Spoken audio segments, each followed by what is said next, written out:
My husband's mistress called me, and I played along. I wasn't supposed to answer the phone. It was late, and I was halfway through a bottle of Merlot, wrapped in a cocoon of self-pity and an old college sweatshirt. But when an unknown number flashed on my screen, curiosity got the best of me. Hello? A pause. Then a woman's voice, hesitant but smooth. Hi, is this Rachel? My fingers clenched around the stem of my wine glass. Something about the way she said my name made my stomach clench. Who's this? I asked, keeping my voice neutral. It's Claire. She hesitated. I don't know how to say this, but I've been seeing your husband. My heart stopped. And then, instead of screaming or hanging up, I did something even I didn't expect. I smiled. Oh, I said, leaning back into the couch. Tell me more. The silence on the other end stretched, thick and uneasy. Maybe she expected me to scream, cry. Maybe she thought I'd hurl accusations or beg her to stay away from my husband. But I didn't. Instead, I took a slow sip of my wine and let her squirm.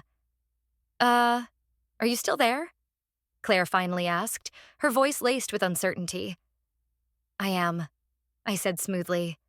You were saying?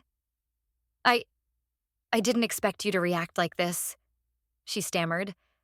I thought you should know. I didn't know he was married at first, and when I found out, I felt awful.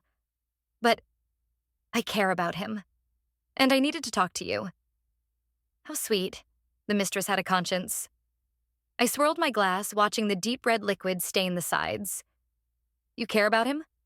I mused. Tell me, Claire, how long have you two been involved? Almost a year, she admitted, barely above a whisper. A year. My fingers tightened around the glass, but I didn't let my voice waver. A whole year, I repeated. Well, I suppose that makes you a little more than a fling, doesn't it? I don't want to hurt you, Claire said, a little too late for that. But I needed to understand what's going on.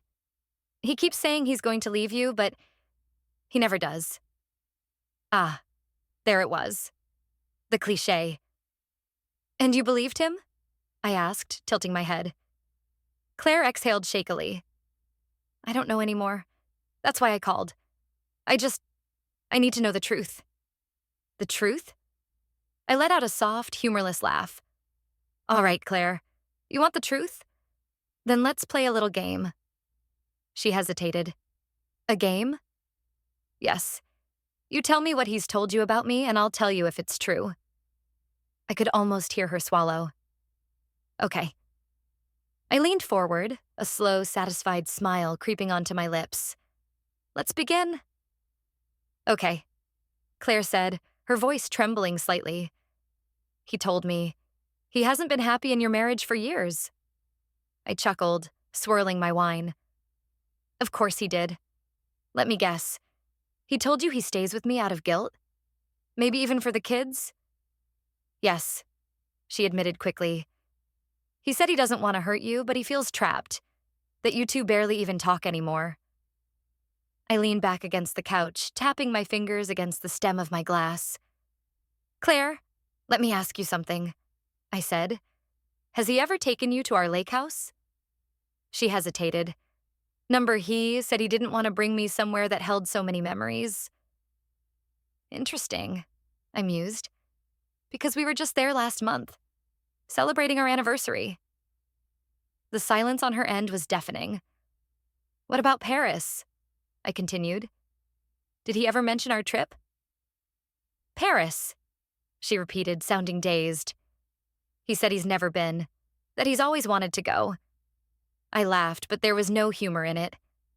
Sweetheart, I have an entire album of us in front of the Eiffel Tower. Would you like me to send you pictures? Claire inhaled sharply. He lied to me, she whispered. Oh, Claire, I sighed. He lies to everyone.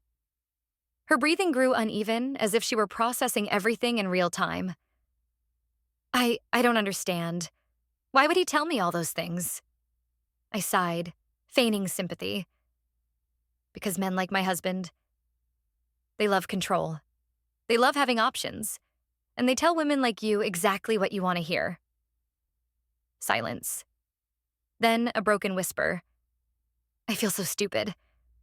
I swirled the last of my wine, a slow smile creeping onto my lips. Don't, I said. We can both play him now. She hesitated. What? What do you mean? I mean, if you really want to know the truth, Claire, we work together. We make him squirm. Her breath hitched. You want to trap him? I want him to feel exactly what we've both felt, I murmured. Deceived. Helpless. Exposed. A pause. Then slowly, Claire whispered, I'm listening. Claire was silent for a moment, processing my offer. I imagined her sitting on the other end of the line, probably in some dimly lit bedroom, clutching the phone with wide, uncertain eyes.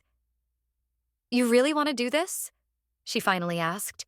I smirked, leaning back into the couch. Oh, sweetheart, I've never wanted anything more. She exhaled, shaky but intrigued. Okay, what's the plan? I took a moment to think, then said, First, we test his lies. You keep seeing him. Keep playing the role of the other woman. But this time you don't believe a single word he says. You take notes. You let him dig his own grave. And you? She asked hesitantly. I'll do the same. Except I'll be the perfect, unsuspecting wife. The one who still believes him. The one he thinks is too blind to notice. Claire was quiet, but I could sense the shift in her. The moment she went from heartbroken mistress to something else entirely. An accomplice. And then? She asked, her voice steadier now. Then, I said slowly, we expose him. Publicly, brutally, and we watch him crumble. A pause. Then, she let out a breathy, almost disbelieving laugh. You're dangerous. And you're just realizing that now? I teased. I should hate you. And yet, here we are. She exhaled. Fine, let's do it. I grinned, my pulse racing. My husband had spent the last year leading 2 women on. Now it was our turn to lead him, and I couldn't wait to watch him fall. The game had begun. Claire played her part flawlessly. She continued seeing my husband, smiling sweetly as he whispered the same tired lies in her ear. Meanwhile, I played the devoted wife. The woman who had no clue. The one who kissed him goodbye every morning and welcomed him home every night. But behind the scenes, Claire and I were working together. He told me he's stuck in an unhappy marriage again today. Claire texted me one evening. I smirked, stirring my tea. Funny, he just sent me flowers and said I was the best thing that ever happened to him. We collected every lie, every contradiction, every little breadcrumb of deceit. Screenshots, voicemails, bank statements. We dug into his emails, traced his transactions. I even managed to crack into his work laptop when he left it open one night. Turns out, my husband had more secrets than just an affair. Did you know he has a separate bank account? I texted Claire one night. What? She responded instantly. Yep, and he's been using it to pay for hotel rooms. Nice ones. Oh my God. Oh, it gets better. He also sent money to another woman a few months ago. A pause. Then, another woman? Seems like you weren't the only one, Claire. That was the turning point. The moment her heartbreak turned into pure, white-hot rage. We destroy him. Glad we're on the same page. We spent the next few weeks crafting the perfect takedown. Every message, every call, every promise he made to both of us. We had receipts for all of it. And we weren't going to keep it quiet. No, we were going to make it loud. Claire had an idea first. What if we set him up? She suggested. Make him think he's getting everything he wants. Go on. I tell him I want him to leave you, that I'm done waiting, that I need proof he's serious. And then we invite him to dinner, just the 3 of us. I smiled. Oh, Claire, I love the way you think. The trap was set. My husband had no idea what was coming. The plan was simple. Claire told my husband she was done waiting. She gave him an ultimatum. Leave your wife or I walk away. And just as we expected, he took the bait. I'll do it, baby. He texted her. Let's meet for dinner. I want to talk about our future. Our future. How poetic. I booked the reservation myself. His favorite restaurant, the one where we celebrated his last promotion. A fitting location for his downfall. When the night arrived, I dressed the part. A sleek black dress, subtle but elegant. The kind of outfit a wife wears when she has no idea her husband is about to leave her. Claire played her role just as well, opting for something soft and romantic. The look of a woman in love. We arrived separately, and I made sure to get there first. I was already seated when he walked in, checking his watch, unaware of the storm brewing around him. And then he saw her. For a split second, confusion crossed his face. His eyes darted between Claire and me, his brain struggling to catch up. What's going on? He stammered. I smiled sweetly. Sit down, darling. We need to talk. Claire tilted her head, mimicking my expression. Yes, sweetheart. Join us. He hesitated, but sat. I watched as his fingers twitched, his mind racing through a dozen excuses. This is a mistake, he tried. Claire, why are you here? Oh, you know, she said, sipping her wine. Just meeting your wife for the first time. We've become very close. His face paled. Rachel, No, I cut him off. You don't get to speak yet. Not before you see something. I slid my phone across the table. Claire did the same. Screenshots, bank records, voicemails. His lies, his secrets, all lined up in damning clarity. What is this? He whispered. Proof, Claire said. Of every lie you've ever told us. He swallowed hard. Rachel, I never meant— Stop, I said flatly. I'm not here for your excuses. I just wanted to see the look on your face when you realized— I leaned in, voice calm but ice cold. You're not in control anymore. Claire smirked. We are. He exhaled sharply, running a hand through his hair. Okay. I messed up. But we can talk about this, right? His eyes flickered to me. Rachel, you and I— Oh, honey, I laughed. There is no you and I. Not anymore. Claire set down her wine glass. And there's no us either. His throat bobbed as he struggled to find the right words. But there were none. Because we had already won.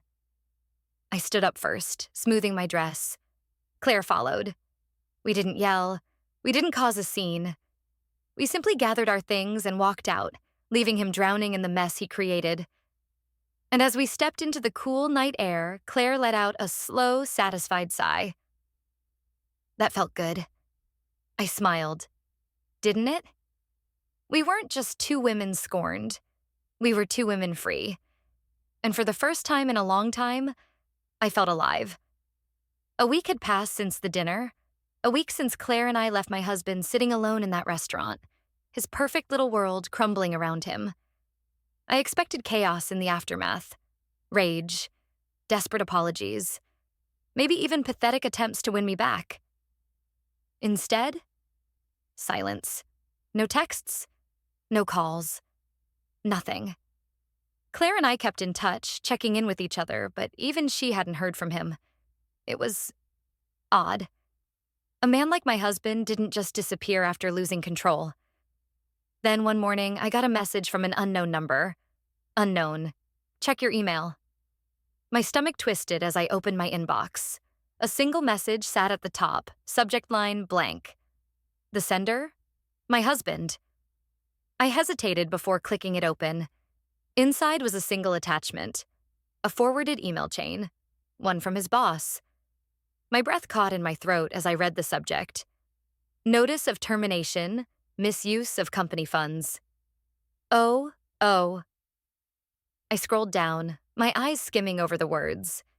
Turns out some of the business expenses my husband had been using for hotels and gifts weren't as off the books as he thought. Someone had tipped off his company. Someone had sent them proof. I smiled. I didn't have to wonder who sent it. Claire and I had collected the evidence, but neither of us had admitted to taking that final shot. Guess I wasn't the only one who wanted him to burn. A second text popped up.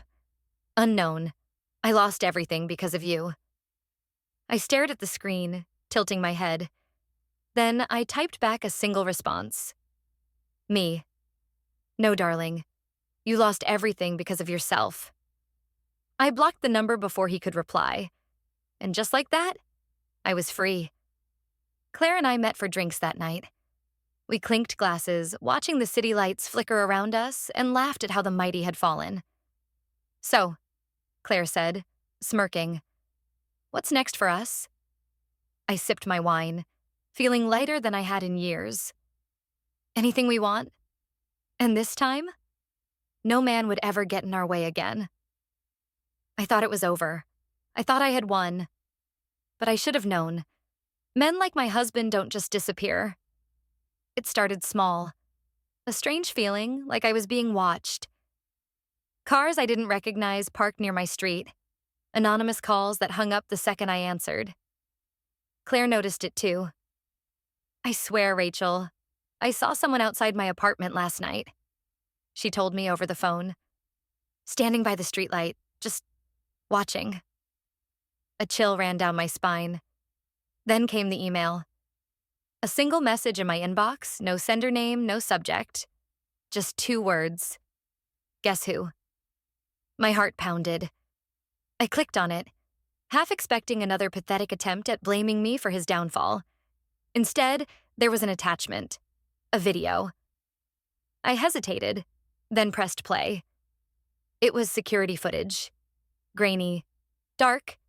A parking lot at night. A man stepping out of a black sedan. I squinted, then froze. It was my husband.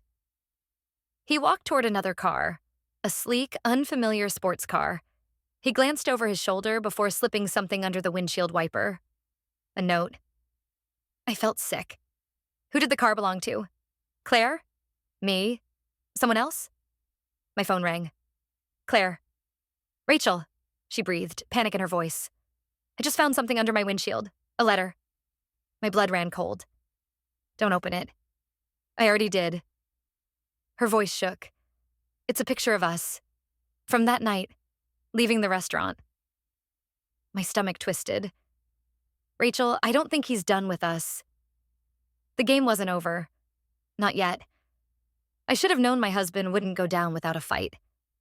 The anonymous messages. The eerie surveillance. The feeling that someone was always watching. It all led to this moment. Claire and I sat in my car, parked outside an abandoned lot where he had asked us to meet him. He had left a note under Claire's windshield, scrawled in his familiar, arrogant handwriting. One last conversation. No games. Just the truth. We debated ignoring him. We debated calling the police. But in the end, we came. Not because we were afraid, because we wanted to end this. The lot was empty when we arrived. The air was thick with tension, the sky a deep, suffocating black. Then, headlights flickered in the distance. A car approached, crawling toward us like a predator stalking its prey. I exhaled slowly. Showtime. The car stopped a few feet away. The door creaked open, and there he was, my husband. The man who had played us both. Only now he looked like the one who had lost everything. Dark circles under his eyes. His expensive suit wrinkled and unkempt. He wasn't the polished, confident man I once knew. You came, he said, his voice hoarse. Of course we did. Claire said coolly. I crossed my arms. Say what you need to say and be done with it. He looked between us, something unreadable flickering in his expression. You ruined my life. I laughed coldly. No, darling, you did that all by yourself. I lost my job, my house, my reputation. His voice was laced with bitterness.